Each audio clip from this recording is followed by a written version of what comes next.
I just want to share some encouragement and also my life testimony na yung pinagdaanan ko dito sa Hong Kong. Amen. Kaming paiyakin. Simula pa lang nga eh. Just short, I will just make it short. Dumating ako ng Hong Kong December 2018. Tatlo lang talaga kami magkakaibigan. Wow. Nung mga time na yun, kasi nga, di ba, bago ka umalis, i-orient naman kayo sa agency na ganyan talaga. Hanggang sa nakakilala ng mga bagong kaibigan, mga bagong kakilala, ginamit ka, inabuso yung kabaitan mo. Dami mong pinagdaanan. Ako at ang Lord na nakakaalam, or few people know how I struggle, how I strive hard here, alone. Malayo sa pamilya, wala silang alam kung ano yung nangyayari sa buhay ko dito. Hanggang sa, although yung una kong amo is medyo hirap ako makisama sa kanya, but by the grace and by God's mercy, yung mga pabor na binibigay ng Lord sa buhay ko noong mga panahon na yun it's amazing. You cannot just paano mo iisipin na yung mga bagay na yun ay nangyayari sa buhay mo na nakakaya mo. At yung grace niya na pinapatayo ka pa rin niya despite of everything, yung mga struggle mo sa buhay. Tapos hanggang sa nakarating ako sa Hills of Glory sa Admiral, na pagpasok mo pa lang ng church, ramdam mo na yung presence ng Lord na lahat ng kabigatan, lahat ng worries mo parang bigla na ng images. But that time kasi, masyado pa yung parang yung worries ko, yung struggles ko, gusto kong ibuhos lahat sa sarili ko lang. Yung wala akong gusto madamay, gusto ko lang sa sarili ko. So, dumating ako sa point na naglaylo ako sa church.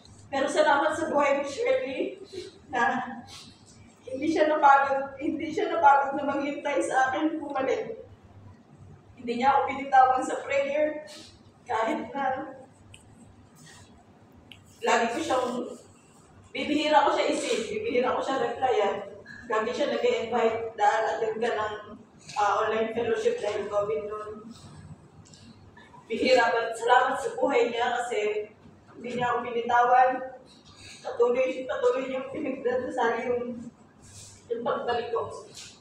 Hanggang sa nag-decide ulit akong bumalik na doon ko naranasan yung totoo nga na pag kinumit mo yung buhay mo sa Lord, although hindi mo lahat nagagawa. May mga bagay siyang inuutos na hindi mo lahat nagagawa.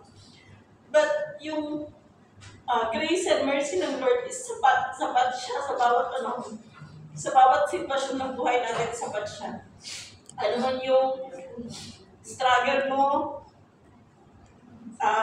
ang verse lang talaga na pinanghahawakan ko na yung Ecclesiastes 3:11. Everything happens. That everything will be beautiful in His time.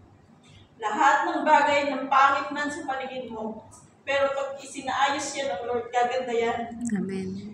Yung future na akala mo wala, yung future na akala mo hindi mo mararanasan.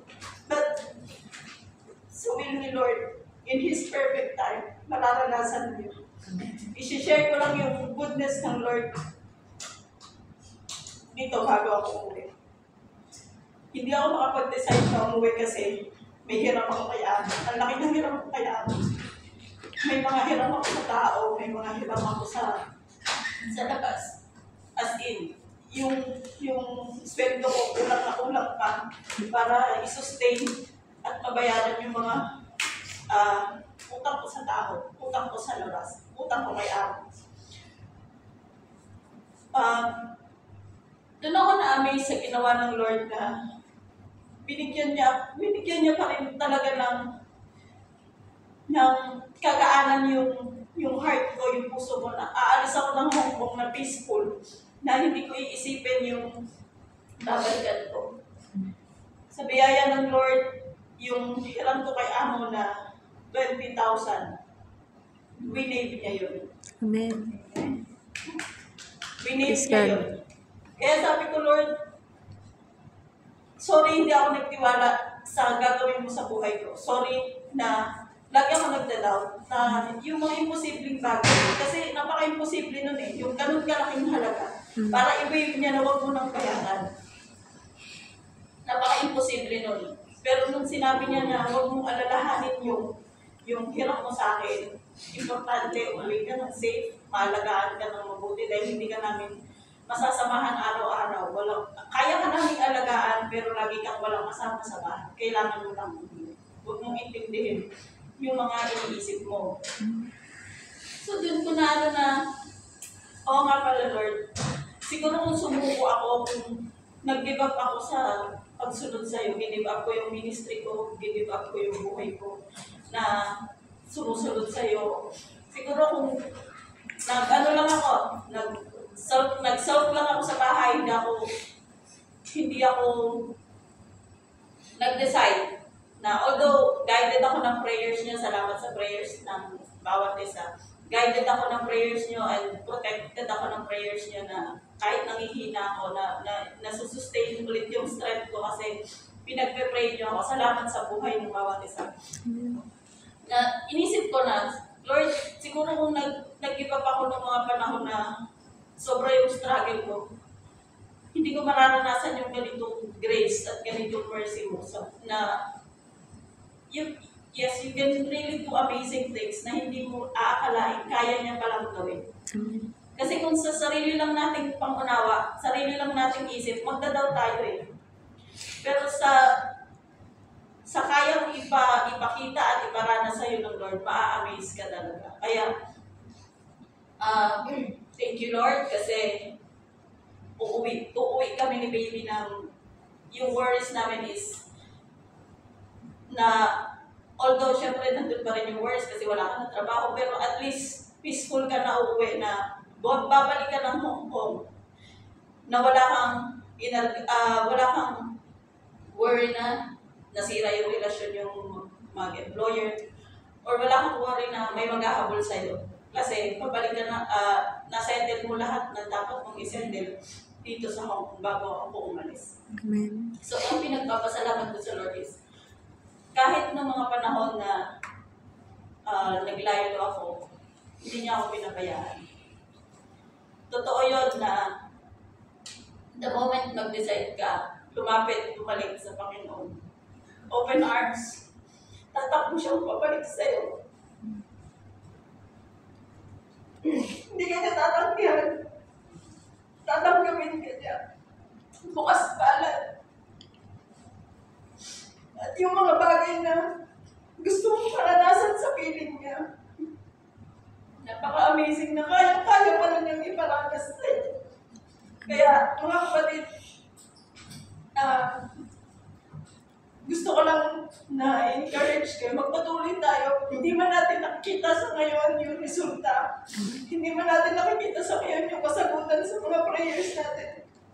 In His time, everything will be beautiful. In His time, everything will be perfect. Kasi si Lord, inaalay niya yung bawat daan na dadaanan natin. Matumbangan tayo, matisod na tayo, itatayo tayo ng Lord. Magtiwala lang tayo sa Kanya. Walang imposible sa Panginoon. Yun lang po. Glory to God. Amen. Pray mo sa siyang sis dati. Yes, for testimony, talagang grateful. So, dito po ba? Manalangin tayo. Ipag-pray natin si Sis Lali. We declare blessings sa kanyang buhay. Hindi naman ito yung pray na hindi naman ito yung nakikita ba tayo. Pero sa ngayon, kailangan muna nilang umuwi ni baby para sa kanilang ano. So, ito ay natin ang ating kamay kay Sis Lali and we declare blessings and pag-pray natin siya. First, maraming salamat po sa buhay ni Sis Lali. Salamat po Diyos na nakasama po namin siya in serving you in season, in out of season. Salamat po Diyos sa testimony niya. Salamat po Diyos sa katapatan mo, sa katakilan mo sa kanyang buhay. At hiyaan mo Diyos sa kanyang pag-uwi, O Lord, ay meron ka ditong gagawin sa kanyang pag-uwi, O Lord, sa kanyang family. Amen. Na Lord, saan mo po siya dalhin? Saan lang po siya, O Lord, ay pagpapalain mo po yung kanyang gawain, O Lord. Lord, bless her, Lord. At ganun po kay baby sa kanyang sinapupunan, Lord. Dalangin po namin na lalaki ang batang ito na malusog. Yes. At Lord, yung batang ito ay kalooban mo at ang batang ito ay para sa iyo. So Yes. Lord, Yes.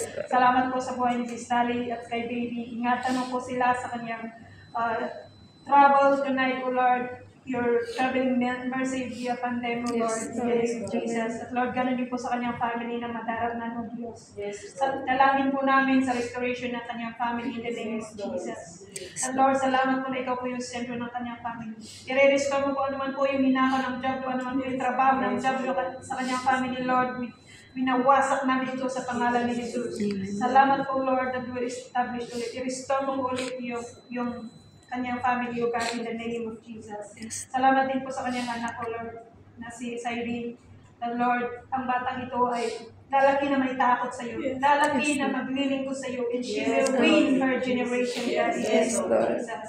Thank you, Lord. Salamat po sa provision, sa protection, at Lord, lalo-lalo na sa salvation ng kabuuan ng family, O Lord. Salamat po Diyos sa pagpapala mo. Salamat sa protection mo sa kanyang buhay. In Jesus' name we pray. Amen and amen.